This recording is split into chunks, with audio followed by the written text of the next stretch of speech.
దేశవ్యాప్తంగా విడుదలైన సినిమాలను ఓటీటీ కంటెంట్లను గంటలోనే పైరసీ చేసి విడుదల చేస్తున్న ఐబొమ్మ నిర్వాహకుడు ఇమ్మడి రవికి నాంపల్లి కోర్టు రిమాండ్ విధించింది.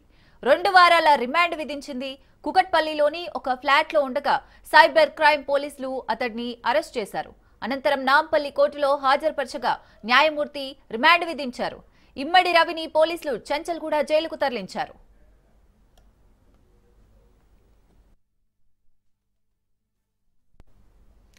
ఇమ్మడి రవి నిన్ననే ఫ్రాన్స్ నుంచి హైదరాబాద్ వచ్చాడు. కుకట్పల్లిలోని రెయిన్ విస్టా ఫ్లాట్ లో ఉండగా పోలీసులు అదుపులోకి తీసుకున్నారు.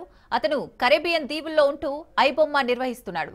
అతడి స్వస్థలం విశాఖపట్నం. అతడి ఫ్లాట్ నుంచి పెద్ద మొత్తంలో హార్డ్ డిస్క్లు, కంప్యూటర్లు, సినిమాలకు సంబంధించిన హెచ్డి ప్రింట్లను పోలీసులు స్వాధీనం చేసుకున్నారు. అప్లోడ్ చేయడానికి సిద్ధంగా ఉన్న కొన్ని సినిమాల కంటెంట్ ను కూడా హోల్డ్ చేశారు.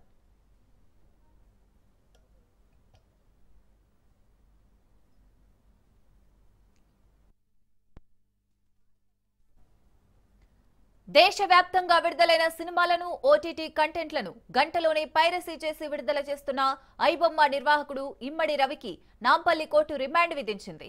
2 వారాల రిమాండ్ విధించింది. కుకట్పల్లిలోని ఒక ఫ్లాట్ లో ఉండగా సైబర్ క్రైమ్ పోలీసులు అతడిని అరెస్ట్ చేశారు. అనంతరం నాంపల్లి కోర్టులో హాజరుపరచగా న్యాయమూర్తి రిమాండ్ విధించారు. ఇమ్మడి రవిని పోలీసులు చెంచల్గూడ జైలుకు తరలించారు.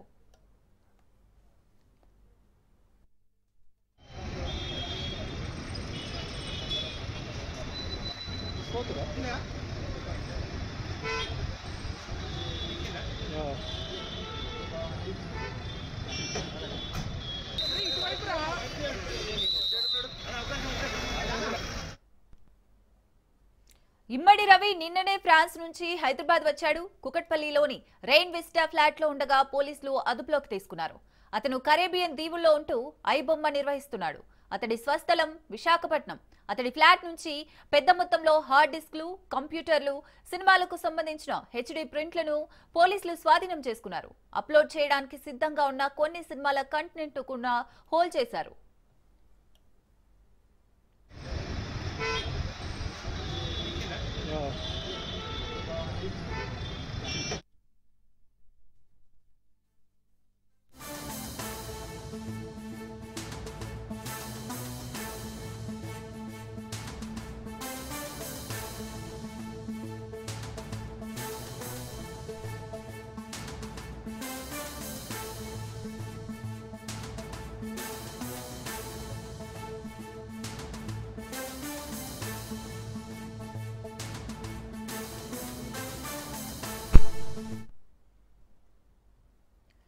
టీటీడీ మాజీ ఏవీఎస్ఓ సతీష్ కుమార్ హత్య కేసులో దర్యాప్తు ముమ్మరంగా కొనసాగుతుంది. ప్రత్యేక రైలులో సీన్ రీకన్స్ట్రక్షన్ చేశారు పోలీసులు. రాయలసీమ ఎక్స్ప్రెస్ వెళ్లినంత వేగంతోనే వీక్లీ ఎక్స్ప్రెస్ వెళ్తున్న రైలు నుంచి 2 బొమ్మలను అధికారులు తోసేశారు. దీంతో 2 బొమ్మలు పడిన చోటు నుంచి 2-3 అడుగుల లోపే ఉంది. రైల్వే ట్రాక్ నుంచి 100 అడుగులకు పైగా దూరంలో సతీష్ మృతదేహం కనిపించింది. సీన్ రీకన్స్ట్రక్షన్ తో సతీష్ కుమార్ హత్యపై పోలీసులకు క్లారిటీ వచ్చే అవకాశం ఉంది.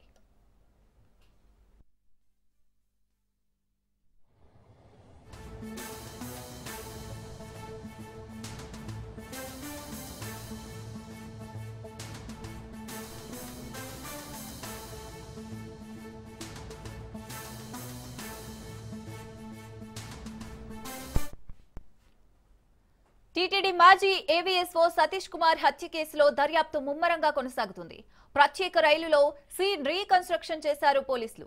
రాయలసీమ ఎక్స్ప్రెస్ వెళ్లినంత వేగంతోనే వీక్లీ ఎక్స్ప్రెస్ వెళ్తున్న రైలు నుంచి 2 బొమ్మలను అధికారులు తోసేశారు. దీంతో 2 బొమ్మలు పడిన చోటు నుంచి 2-3 అడుగుల లోపే ఉంది. రైల్వే ట్రాక్ నుంచి 100 అడుగులకు పైగా దూరంలో సతీష్ మృతదేహం కనిపించింది.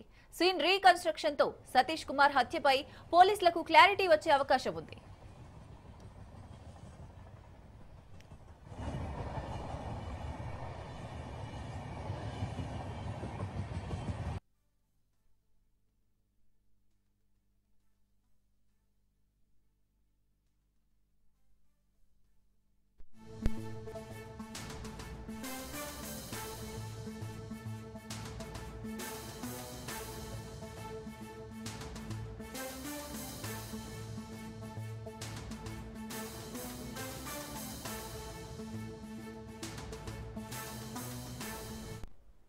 తెలంగాణ కాంగ్రెస్ నాయకులకు ఏఐసీసీ అగ్రనేత రాహుల్ గాంధీ అభినందనలు తెలిపారు.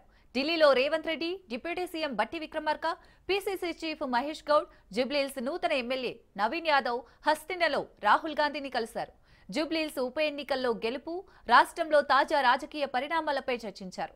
రాష్ట్రంలో జరిగిన జూబ్లీహిల్స్ ఉప ఎన్నికలో బీఆర్ఎస్ అభ్యర్థి మాగంటి సునీతపై 25,000 ఓట్లకు పైగా మెజారిటీతో గెలుపొందడం జూబ్లీహిల్స్ నియోజకవర్గ చరిత్రలోనే గొప్ప విజయంగా కాంగ్రెస్ భావిస్తోంది. నూతనంగా ఎన్నికైన ఎమ్మెల్యే నవీన్ యాదవ్ కి శుభాకాంక్షలు తెలిపారు రాహుల్ గాంధీ.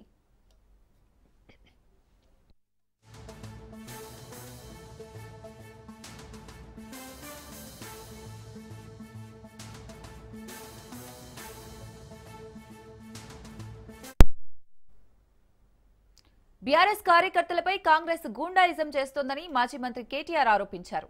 హైదరాబాద్ రేమత్ నగర్ లో బీఆర్ఎస్ కార్యకర్త రాకేష్ ను ఆయన పరామర్శించారు. తమ పార్టీ కార్యకర్తపై దాడి దారుణమని, దీనిని తీవ్రంగా ఖండిస్తున్నామని తెలిపారు. జూబ్లీహిల్స్ ఎన్నికల ఫలితాలు వచ్చి 24 గంటలు గడవక ముందే కాంగ్రెస్ గూండాయిజానికి పాల్పడుతుందని విమర్శించారు. తాము 10 ఏళ్లు అధికారంలో ఉన్నామని, చాలా ఉప ఎన్నికల్లో గెలిచామని, కానీ ఇలా దాడులు చేయలేదని కేటీఆర్ ఆరోపించారు. మాగంటి గోపీనాథ్ గారి సతీమణి శ్రీమతి మాగంటి సునీత గోపీనాథ్ గారు పోటీ చేసి ఇంకా ఎన్నికల ఫలితాలు వచ్చి 24 గంటలు కూడా కాలేదు. సరే, ఎన్నికల్లో అధికార పార్టీ చేసిన అరాచకాలు, అధికార యంత్రాంగాన్ని అడ్డం పెట్టుకొని చేసిన దుర్మార్గాలు, ఎలక్షన్ కమిషన్ చేష్టలుడిగి కళ్ళప్పగిచ్చి చూసిన వైనం, ఎన్నిటి ఫలితంగా మేము ఎన్నిటి ఎన్నికల్లో సాంకేతికంగా ఓడిపోవడం జరిగింది. మా పార్టీ కార్యకర్తలు, నాయకుల మీద ఇవాళ గూండాయిజానికి, రౌడీయిజానికి కాంగ్రెస్ పార్టీ ఏదైతే దిగజారుడు రాజకీయాలు చేస్తుందో, నేను రేవంత్ రెడ్డి గారికి ఒకటే చెప్తాను. 10 ఏళ్ళు మేము ప్రభుత్వంలో ఉన్నప్పుడు మీరు ప్రతిపక్షంలో ఉన్నారు. ఎన్నడన్నా ఈరోజు ఇక్కడ మా సోదరుడు రాకేష్ క్రిస్టోఫర్ గారి మీద జరిగిన దాడి జరిగినట్టుగా ఒక ఉప ఎన్నికల్లో గెలిచిన తర్వాత ఎక్కడన్నా మా ప్రభుత్వ హయాంలో మా కార్యకర్తలు కానీ, మా పార్టీ నాయకులు కానీ హద్దులు దాటి ఈ రకంగా ప్రవర్తించారా ఒక్కసారి గుర్తు తెచ్చుకోండి. ఒకవేళ మేము కూడా ఆనాడు 7 ఉప ఎన్నికల్లో, 2 కార్పొరేషన్ ఎన్నికల్లో, జిల్లా పరిషత్ ఎన్నికల్లో గెలిచిన తర్వాత విజయ గర్వంతో విర్రవీగి నిన్న మీ వాళ్ళు ప్రవర్తించినట్టుగా మా పార్టీ గుర్తైన కారు గుర్తుని ఏదో ఊరేగింపు చేస్తూ, అవహేళన చేస్తూ చిల్లరగా ప్రవర్తించుంటే ఇవాళ మీరెక్కడ ఉండేటోళ్ళు ఆలోచించుకోండి. జూబ్లీహిల్స్ ఉప ఎన్నికల్లో రాజ్యాంగబద్ధంగా గెలిచినట్లు నటించిన సీఎం రేవంత్ రెడ్డిపై బీఆర్ఎస్ ఎమ్మెల్సీ దాసోజు శ్రవణ్ నిప్పులు చెరిగారు. కాంగ్రెస్ పార్టీకి బలముంటే అజారుద్దీన్ కు టికెట్ ఎందుకు ఇవ్వలేదని రేవంత్ రెడ్డిని ఆయన నిలదీశారు. జూబ్లీహిల్స్ ఉప ఎన్నికకు సంబంధించి చాలా సర్వేల్లో రేవంత్ రెడ్డి నేతృత్వం వహిస్తున్న కాంగ్రెస్ పార్టీ ప్రాబల్యం కంటే నవీన్ యాదవ్ కు ప్రాబల్యం ఎక్కువ అని తేలితని అన్నారు. మల్లా తానే గెలిచినట్లు ప్రజలను మభ్యపెడుతున్నారని విమర్శించారు.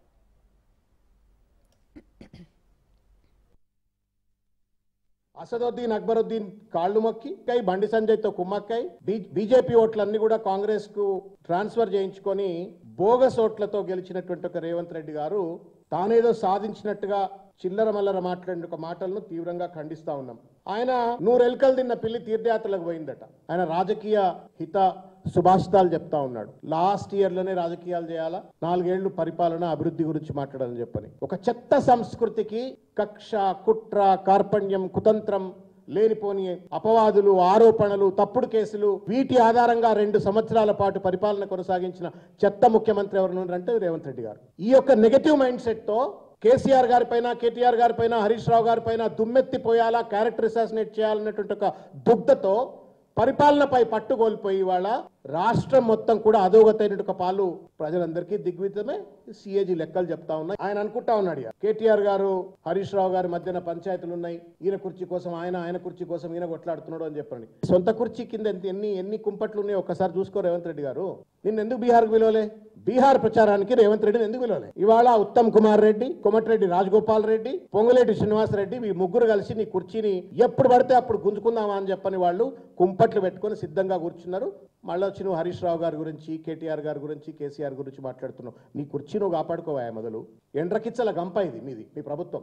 ఒకరికంటే ఒకడికి సయోధ్య ఉందా చెప్పుని మీరు గుండె మీద చేయబెట్టుకొని చెప్పండి. రేవంత్ రెడ్డి గారు, మీ మంత్రులు, మీకు సయోధ్య ఉందా? మంత్రి వాకిటి శ్రీహరి సూచన మేరకు గురుకులాలలో భోజన మెనూలో చేపలు పెట్టేలా చూస్తామని మంత్రి పొన్నం ప్రభాకర్ అన్నారు.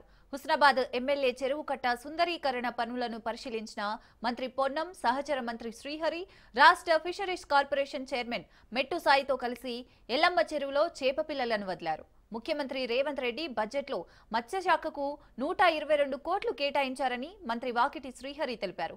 గతంలో చేప పిల్లల పంపిణీల విషయంలో అవకతవకలు జరిగాయని, ఈసారి చేప పిల్లల పంపిణీ పారదర్శకత కోసం చెరువుల వద్ద సైన్ ఏర్పాటు చేస్తున్నామన్నారు. చేపల ఉత్పత్తి కేంద్రాలు గణనీయంగా పెంచి ఇతర ప్రాంతాలకు సరఫరా చేసేలా ప్రణాళికలు సిద్ధం చేస్తున్నామని వెల్లడించారు. మత్స్యకారులకు 1,40,00,000 రూపాయలతో ఇన్సూరెన్స్ పాలసీ తీసుకొచ్చామన్నారు. మున్సిపల్ కార్యాలయం పక్కన ప్రభుత్వ ఆసుపత్రి ఎదురుగా ఉన్నటువంటి వెటర్నరీ హాస్పిటల్ కు సంబంధించి నూతనంగా నిర్మాణం చేపట్టి వెనుక స్థలాన్ని కూడా ఇవ్వడానికి సిద్ధంగా ఉన్నాం. అధునాతనమైనటువంటి పశు వైద్యశాల నిర్మించాలని చెప్పి సందర్భంగా విజ్ఞప్తి చేస్తా ఉన్నాం. దాంతో పాటు గతంలో ప్రారంభించబడి అర్థాంతంగా ఉన్నటువంటి modernised fish integrated fish market తిరిగి నిధులు కేటాయించి దాన్ని కూడా ఈ ప్రాంత మత్స్య కార్మికులకు ఉపాధి అవకాశాలు మెరుగుపడే విధంగా ఆ మోడర్న్ మార్కెట్ కూడా శాంక్షన్ చేయాల్సింది సందర్భం. దాని వల్ల హుస్నాబాద్ కు అక్కన్నపేటకు ఒకటే వెటర్నరీ డాక్టర్ అన్నారు, అక్కడ కూడా ఒక వెటర్నరీ డాక్టర్ ఇవ్వాల్సిందిగా ఈ సందర్భంగా కోరుతున్నాం. గురుకులాల్లో మటన్ చికెన్ మాత్రమే ఇస్తా ఉన్నారు, గుడ్డు మాత్రమే. చేపలు కూడా తప్పకుండా మెనూలో ఉండాలనే మాట చెప్పినారు. అది కూడా వాస్తవంగా రాబోయే కాలంలో గురుకులాల్లో చదివే హాస్టల్లో ఉండే పిల్లలకు చేపలు కూడా మెనూలో తప్పకుండా పెట్టిస్తాం. గతంలో ఉన్నటువంటి డైరీ డెవలప్మెంట్ ఎండి గారితో పాటుగా అనేక ఒక సమావేశం కూడా ఏర్పాటు చేసుకోవాలని మరొకసారి మరిగా ఈ ప్రాంత గోపాలమిత్ర కుటుంబ సభ్యులు, ఎందుకంటే వాళ్ళ కష్టం నాకు తెలుసు కాబట్టి వారి సమస్యను పరిష్కరించాల్సిన సందర్భంగా కోరుతా ఉన్నాను. చేప పిల్లల సైజు ప్రకారంగా గానీ అన్ని రకాలుగా బాగుండాలి, అన్ని చెరువులు వేయాలని చెప్పినారు. నేను పెద్దల మంత్రి గారిని కోరుతా ఉన్నా, మా హుస్నాబాద్ ప్రాంతంలో ఉన్నటువంటి ప్రతి చెరువులో కొంత సంఖ్య పెంచి ఈ ప్రాంతం అంతా కూడా పేదలకు ఆహారంగా ఉపయోగపడి ఉపాధి కూడా అవకాశం ఉండే విధంగా ఉండేటువంటి ఒక మత్స్య సంపదను కొంత ఎక్కువ సంఖ్యలో 3,60,000 ఇచ్చే విధంగా అన్నిటికీ 20% ఎన్హాన్స్మెంట్ ఇవ్వని సందర్భంగా ఈ రోజు రాష్ట్రంలో ఉన్నటువంటి 26,000 చెరువులల్లో 88,000 కోట్ల చేప పిల్లల్ని, అట్ ద సేమ్ టైం 300 చెరువులల్లో 28 కోట్లతో చేప రొయ్య పిల్లల్ని ఈడ్చేటువంటి ఈ బ్యాగ్ రావడానికి, ఈ సందర్భం క్రియేట్ కావడానికి ఇంకొక ప్రధానమైన కారణం, ఆ రోజు బడ్జెట్ ఇచ్చినా తీసుకోలేని పరిస్థితి ఉంటే స్పష్టంగా చెప్పాను నేను కేబినెట్కి కానీ, అట్ ద సేమ్ టైం ప్రతి వేదిక మీద చెప్తా ఉన్నా. గతంలో ఎప్పుడు ఇట్లా లేదు. గతంలో నేను ఫ్లోర్ లీడర్ గా ఉన్నా. చేపను వదలడానికి వచ్చినటువంటి బండికాడ నిలబడితే 1,00,000 చేప అంటే 1000 కూడా వదిలేది కాదు. అట్ ద సేమ్ టైం ఆ చేప పట్టుకోవడానికి చిన్న చిన్న చేప పిల్లలు, సైజు కూడా 10-20 mm సైజు పిల్లలు. కానీ ఈ రోజు మనం వదిలే చేప వదిలి పెరిగి పెద్దదే తర్వాత ఇప్పుడే వండుకొని తినంత చేప, పెద్ద చేప మనం చెరువులో వదిలినామన్నమాట.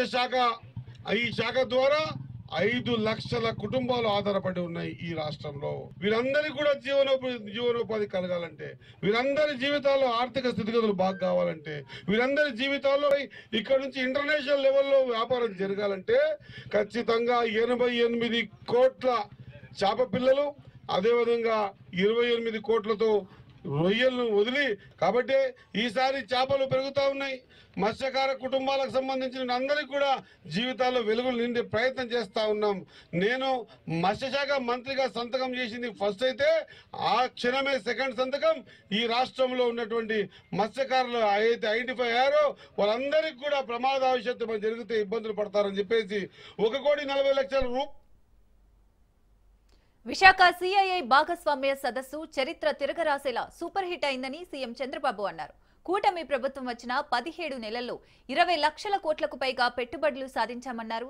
విశాఖ వేదికగా జరిగిన 30వ సిఐఐ 2 రోజుల భాగస్వామ్య సదస్సులో 613 ఒప్పందాల ద్వారా 13.25 లక్షల కోట్ల పెట్టుబడులు సాధించామని తెలిపారు. వీటి ద్వారా 16 లక్షలకు పైగా ఉద్యోగ ఉపాధి అవకాశాలు లభిస్తాయని ఆశాభావం వ్యక్తం చేశారు.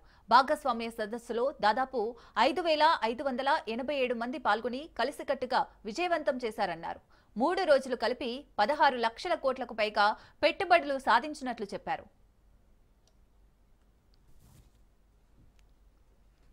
దగ్గర దగ్గర 17 నెలలు అయింది ప్రభుత్వం వచ్చి. ఈ 17 నెలల ప్రభుత్వంలో 20 లక్షల ప్లస్ ఇన్వెస్ట్మెంట్స్ ని అట్రాక్ట్ చేయగలిగాం.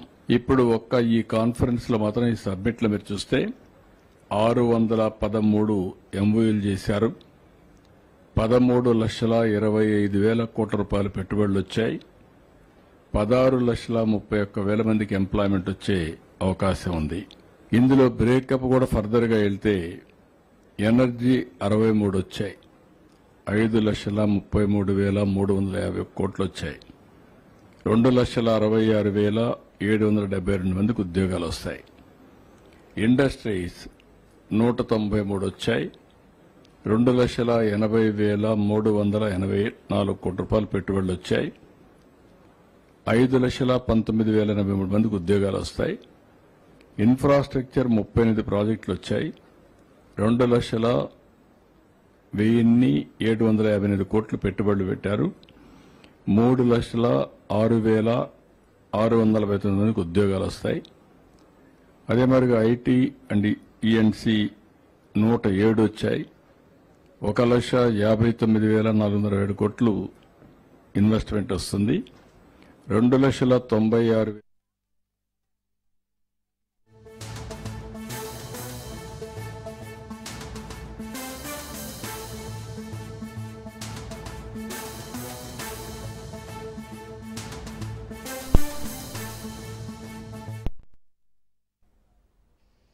రైట్, బ్రేకింగ్ చూస్తున్నాం. జనగామ జిల్లాలో రోడ్డు ప్రమాదం జరిగింది. రఘునాథపల్లి మండలం నిడిగొండ దగ్గర ఆగి ఉన్న లారీని ఆర్టీసీ బస్సు ఢీకొట్టింది. ప్రమాదంలో 2 మృతి చెందగా 6గురికి తీవ్ర గాయాలయ్యాయి. హనుమకొండ నుంచి హైదరాబాద్ వెళ్తుండగా ప్రమాదం జరిగింది. గాయపడిన వారిని ఆసుపత్రికి తరలించారు.